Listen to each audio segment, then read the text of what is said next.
नमस्कार, नमो बुद्धाय, जय भीम, जय जोहार साथियों। जागो पंच में आप सभी का बहुत बहुत स्वागत। जागो पंच लगातार अंधविश्वास और पाखंड को अपने भारत से खत्म करने के लिए लगातार प्रयास में लगा हुआ है। इसी क्रम में आज आप सभी का बहुत बहुत स्वागत। आज हम आपको एक ऐसी पाखंड और अंधविश्वास से भरी पुस्तक को लेकर आपके सामने आए हैं, जिसमें आप देखेंगे कि कैसे इन अंधविश्वासी और पाखंडी लोगों ने भिन्न भिन्न किताबों पुस्तकों के जरिए आपके बीच में अंधविश्वास और पाखंड परोसा है। तो साथियों, सबसे पहले हम चर्चा करेंगे मनुस्मृति की। मनुस्मृति में वर्ण व्यवस्था की उत्पत्ति और वर्णों की उत्पत्ति कैसे बताई गई है। उसमें बताया गया है कि ब्रह्मा के मुख से ब्राह्मण पैदा हुए, भुजाओं से क्षत्रिय, उदर से वैश्य और पैरों से शूद्र पैदा हुए। लेकिन साथियों, आज मैं आपको मनु वाली कहानी से हटाकर लेके आऊंगा व्यास की कहानी पर। व्यास जिसे बोलेंगे महाभारत, महाभारत पुस्तक को वेद व्यास जी के द्वारा लिखवाया गया है, जिसके लेखक गणेश जी हैं। तो साथियों, आज मैं आपको यहां बताऊंगा कि एक ओर जहां मनु ने ब्रह्मा से वर्णों की उत्पत्ति बताई है, वहीं आज मैं लेके आया हूं वेद व्यास की लिखी पुस्तक महाभारत। और महाभारत जो संक्षिप्त महाभारत है, इसका द्वितीय खंड में आपके सामने लेके आया हूं, जो आप देख सकते हैं। यह पुस्तक कह रही है कि ब्रह्मा मनु ने जो कहा वह बिल्कुल गलत है, क्योंकि अगर मनु ने कहा कि वर्ण व्यवस्था की उत्पत्ति ब्रह्मा के मुख से, शरीर से हुई है, तो वहीं दूसरी ओर इस पुस्तक ने कहा कि ब्रह्मा से नहीं, विष्णु से हुई है चारों वर्णों की उत्पत्ति। तो साथियों, यहां पर देखने और समझने वाली बात है कि आखिर ये जो लेखक हैं हमारे समाज में, ये खुद उलझन में हैं या किसी मानसिक दबाव में हैं, या सभी अपनी अपनी चलाना चाहते हैं, समाज पे अपनी थोपना चाहते हैं। यही ये पुस्तक आपके सामने जो लेके आया हूं, यह स्पष्ट कर देगी। तो साथियों, इसमें लिखा गया है भगवान विष्णु से विश्व की उत्पत्ति, पेज नंबर 430। मैं आज पेज भी इसलिए अब बताना शुरू कर दिया हूं क्योंकि लोगों की जो भावनाएं हैं वो बहुत जल्दी छुई मुई की तरह हैं, और वह हम मेरे बोलने से वो सिकुड़ सी जाती हैं। तो वो सिकुड़े ना, इसलिए मैं पेज नंबर ही बता दे रहा हूं कि सारा दोषारोपण मेरे ऊपर आ जाता है और वे भागे भागे थाने पहुंच जाते हैं। तो मैं उन्हें कहता हूं कि आप थाने मत जाओ, सबसे पहले ये पुस्तक उठाओ और पढ़ लो। आपको संतुष्टि होगी और आपको पता लगेगा कि आपको ठगा और छला कैसे जा रहा है। तो दो लेखक, दो बातें, एक कह रहा है विष्णु से वर्ण की उत्पत्ति हुई, एक कह रहा है ब्रह्मा से हुई। इसका मतलब कोई ना कोई तो दोनों में से एक धोखा दे रहा है, या फिर दोनों ही धोखेबाज हैं। यही हमें समझना है। तो साथियों, राजा युधिष्ठिर ने पूछा, पितामह कमल नयन, भगवान विष्णु अविनाशी, समस्त जीवों के उत्पत्ति और प्रलय के स्थान अजय और व्यापक हैं। वे नारायण, ऋषिकेश, गोविंद और केशव इन नामों से भी जाने जाते हैं। मैं उनके स्वरूप का तात्विक विवेचन सुनना चाहता हूं। साथियों, बड़ा ही प्रेम से, बड़ा ही अच्छे उद्गारों में पुस्तक लिखी गई है, लेकिन यह नहीं पता है कि ये जब सच्चाई से पढ़ी जाएगी और किसी को पीछे दूसरी मनु वाली बात याद आ जाएगी, तो इनकी चोरी पकड़ी जाएगी। और यहां पर इनकी चोरी बड़े रूप में पकड़ी गई है, वह मैं आपके सामने ला रहा हूं। तो भीष्म जी बोले, राजन, मैंने यह प्रसन्न जमदाग्नि नंदन भगवान परशुराम, देवर्षि नारद और कृष्ण द्वैपायन व्यास के मुख से सुना है। महर्षि असित, देवल, वाल्मीकि, मार्कंडेय जी भी इस अद्भुत रहस्य का वर्णन किया करते हैं। भगवान विष्णु सबके ईश्वर और नियंता हैं। वे पुरुष, विराट और अनेकों नामों से प्रसिद्ध हैं। अब यहां पर ये अनेकों नाम हैं, इनके बहुत सारे नाम हैं, वो उनके नामों की भी चर्चा इसमें दी गई है। तब इसके बाद क्या कहते हैं, इसके बाद जो उनके जो शरीर है वह उनके प्राणियों, जो उनके प्राणी थे सारे सारे, वो उनके शरीर से ही धारण करके बने हुए हैं। तो क्या कह रहे हैं आगे, मैं कुछ अंशों को हटा दे रहा हूं क्योंकि वीडियो बहुत लंबा बनेगा। इसके बाद उनकी नाभि से, जब वहां से उत्पन्न होना शुरू हुआ तो यहां भगवान विष्णु की नाभि से एक सूर्य के समान तेजोमय कमल प्रकट हुआ। उनकी नाभि से कमल निकल आया। भाई ये तो चमत्कार की ही बात है। भाई भगवान है, उनके कहीं से भी कुछ भी निकल सकता है। तो वहां पर उनके कमल प्रकट हुआ, उससे संपूर्ण भूतों के पिता में भगवान ब्रह्मा प्रकट हुए। अब देखिए, ब्रह्मा जी के अंग की कांति से सारी दिशाएं दे दीप्यमान हो उठी। इसी समय अंधकार से आदि दैत्य मधु का जन्म हुआ। यानी उनके जो अंधकार था शरीर में, गंदगी थी, उससे मधु दैत्य का जन्म हो गया। भगवान पुरुषोत्तम ने ब्रह्मा का हित करने के लिए उस उग्र कर्मा असुर का वध कर डाला। यानी वह ब्रह्मा को बचाने के लिए असुर को मार डाला, जबकि सब इन्हीं के शरीर से उत्पन्न हैं। इन्हें अपने शरीर से उत्पन्न लोगों से, जो मुंह से पैदा हैं, उनसे प्रेम है, और जो शरीर के अन्य अंगों से पैदा हैं उनके साथ भेदभाव है। जैसे इन नाभि से ब्रह्मा पैदा हुए, वह प्रिय हो गए विष्णु जी के, और उनके गंदगी से साइड से पैदा हो गए, वो उनके लिए बेकार हो गए, वो उनको मार डाला। तो इसको कहते हैं भगवान, ईश्वर। अब देखिए, भगवान पुरुषोत्तम ने ब्रह्मा का हित करने के लिए उस उग्रकर्मा असुर को मार डाला। उसका वध करने के कारण ही भगवान को समस्त देवता, दानव और मनुष्य मधुसूदन भी कहते हैं। इनका एक नाम मधुसूदन है, वह इसीलिए पड़ा कि उन्होंने मधु नामक राक्षस को, असुर को मार दिया था। इसके पश्चात ब्रह्मा ने मारीच, अत्रि, अंगिरा, पुलस्त्य, पुलह, कत्रु, दक्ष, इन 7 मानस पुत्रों को उत्पन्न किया बिना किसी नारी के। इन्होंने इन सबको उत्पन्न कर दिया। इन सब में बड़े मारीच ने मन ही मन कश्यप को उत्पन्न किया।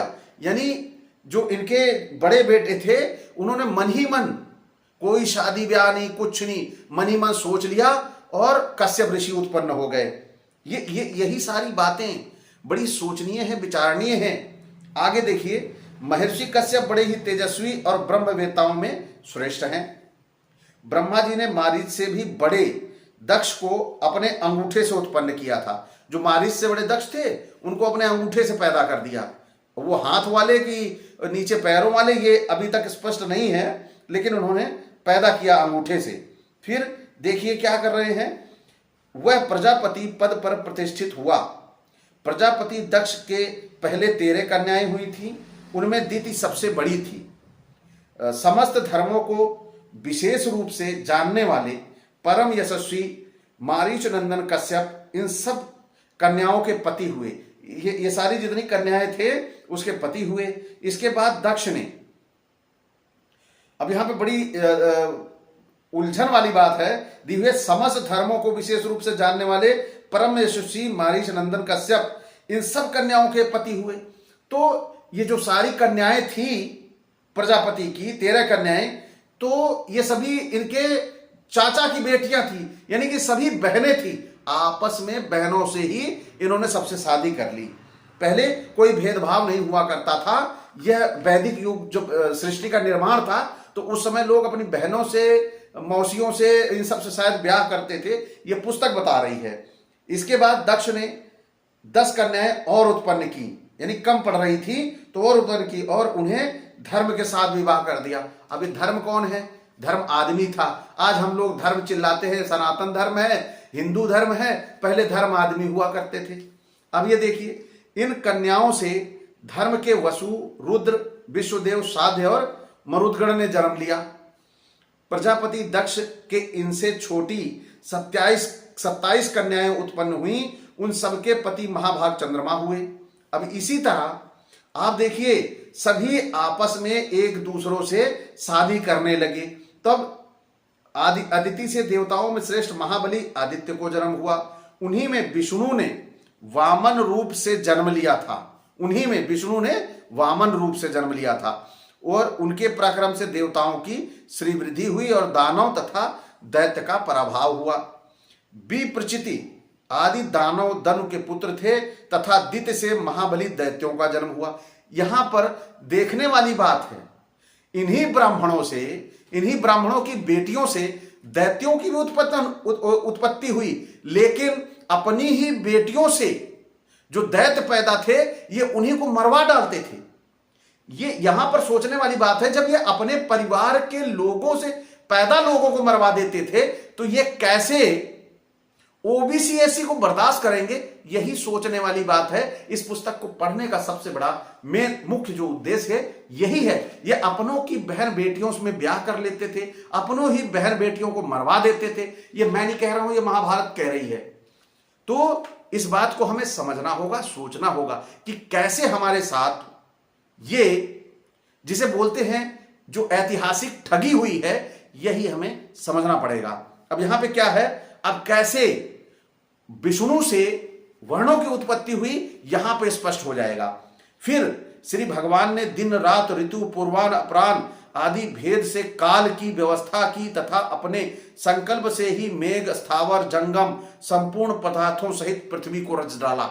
यानी सारी चीजों को रचने का काम जो है वो विष्णु जी ने किया। फिर क्या किया विष्णु जी ने, उसके पश्चात उन्होंने अपने मुख से ही सैकड़ों ब्राह्मण उत्पन्न किए, अपने मुख से सैकड़ों ब्राह्मण उत्पन्न कर डाले। अब यहां पे विष्णु उत्पन्न कर रहे हैं, ब्रह्मा का कोई रोल नहीं है। लेकिन दूसरी साइड मनु लिखता है कि ब्रह्मा ने उत्पन्न किए। यही जो ऐतिहासिक झोल है, इसी ऐतिहासिक झोल को समझने के लिए जब हम इनकी पुस्तकें उठाते हैं तो एक दूसरे से मैच नहीं करती।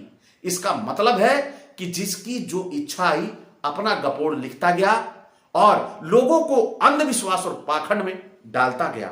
तो हमारा काम है इन्हीं चीजों को खोल के आपके सामने लाना कि आप अंधविश्वास और पाखंड से बचे रहें। अब यहां पे क्या हो रहा है देखिएगा। इसके पश्चात उन्होंने अपने मुख से सैकड़ों ब्राह्मण उत्पन्न किए, भुजाओं से सैकड़ों क्षत्रिय, जंघाओं से सैकड़ों वैश्य और चरणों से सैकड़ों शूद्र की सृष्टि की।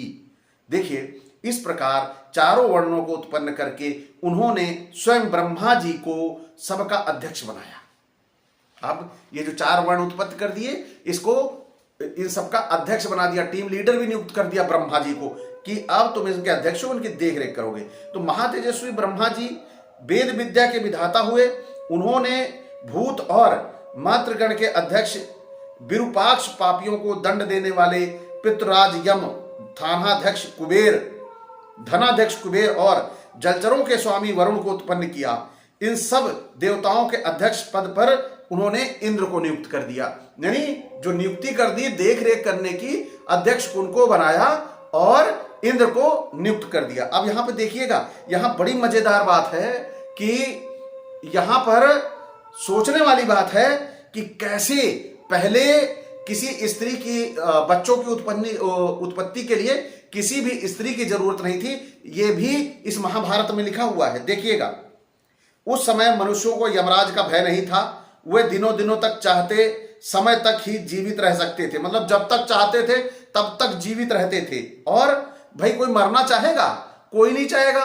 तो कौन उस समय मर रहा होगा? सब जीवित रह रहे थे। यहां संतान उत्पन्न करने के लिए भी उन्हें मैथुन धर्म में प्रवृत्त होने की आवश्यकता नहीं थी। यानी किसी फीमेल की आवश्यकता नहीं थी। आगे परिवार बढ़ाने के लिए खुद ही जब मन चाहा, इच्छा हुई कि मुझे बच्चा पैदा करना है, मन में सोच लिया, बच्चा पैदा हो गया। तो यह पद्धति आखिर क्यों खत्म करी गई? सबसे बड़ा सवाल ये ब्रह्मा जी से कि ब्रह्मा ने आखिर इसको बंद कैसे कर दिया और क्यों कर दिया? क्योंकि यह तो बहुत अच्छी जो प्रकृति का नेचर था या जो उनकी प्रवृत्ति थी, ये तो बहुत अच्छी थी। बिना किसी प्रसव पीड़ा के अगर बच्चों की उत्पत्ति हो तो जो महिलाएं इतना कष्ट सहती हैं, इससे भी मुक्ति पाई जा सकती है। लेकिन यहां पर उन्होंने जानबूझकर महिलाओं को इतना कष्ट दिया कि उन्हें उस प्रसव पीड़ा की अनुभूति कराई। तो यही चीजें सोचने वाली बात है कि क्या वास्तव में ये सारी प्रकृति का निर्माण इन्हीं ईश्वरों से हुआ है कि या ये ईश्वरों का को बनाकर खेल खेला है किसी सातिर व्यक्ति ने? ये हमें समझना होगा। तो यहां पर देखते हैं अब देखिए, संकल्प मात्र से प्रजा की उत्पत्ति कर सकते थे। संकल्प ले लिया कि मुझे पैदा करना है, हो गए। फिर ये बदला कब से, ये भी इसमें लिखा हुआ है। उस समय स्पर्श करने से ही प्रजा उत्पन्न हो जाती थी। स्पर्श कर लो, प्रजा उत्पन्न हो गई। द्वापर में मैथुन द्वारा प्रजा उत्पन्न होने लगी और कलयुग में सब लोग दाम्पत्य पूर्वक रहने लगे। इसके पहले ऐसा नहीं था। ये द्वापर से ये शुरुआत हुई कि जो बच्चे पैदा हुए ये द्वापर से हुए।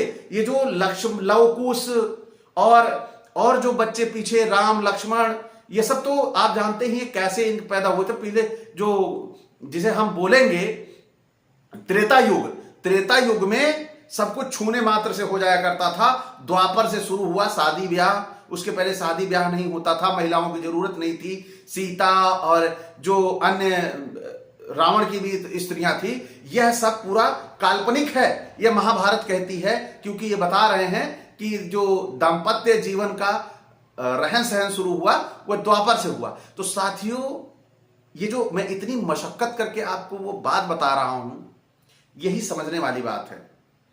मनु कहता है ब्रह्मा ने पैदा किया चारों वर्ण। महाभारत का व्यास कहता है विष्णु ने पैदा किया। दूसरी ओर महाभारत व्यास की ही कह रही है कि छूने मात्र से बच्चे पैदा होते थे, द्वापर से ही दाम्पत्य की शुरुआत हुई। तो जो सीता और कौशल्या, भरत, लक्ष्मण, ये सभी जो पैदा हुए थे, तो ये क्या संकल्प मात्र से पैदा हुए थे, छूने मात्र से पैदा हुए थे? यही सोचने वाली बात है कि आखिर ये झोल इनकी पुस्तकों में क्यों मिलता है। और जब इसके बारे में कोई चर्चा करता है, बात करता है, तो इनको तकलीफ होती है। इसी तकलीफ को खत्म करने के लिए मैं पुस्तकों को साक्ष्य के रूप में लाना शुरू कर दिया हूं। और आप सभी साथियों से एक आग्रह है कि आज का ये वीडियो मनु बनाम व्यास आपको कैसा लगा? सत्य मनु है या व्यास, या दोनों रॉन्ग हैं? अच्छा लगा हो तो लाइक करें, और जो हमारे साथी यहां तक देखते चले हैं वो चैनल को सब्सक्राइब करना ना भूलें। साथ में बेल आइकन की घंटी भी दबा लें, जिससे हमारे वीडियो का नोटिफिकेशन आप तक त्वरित गति से पहुंच जाए। इसी के साथ मैं आपसे विदा चाहूंगा। नमस्कार, जय जोहार।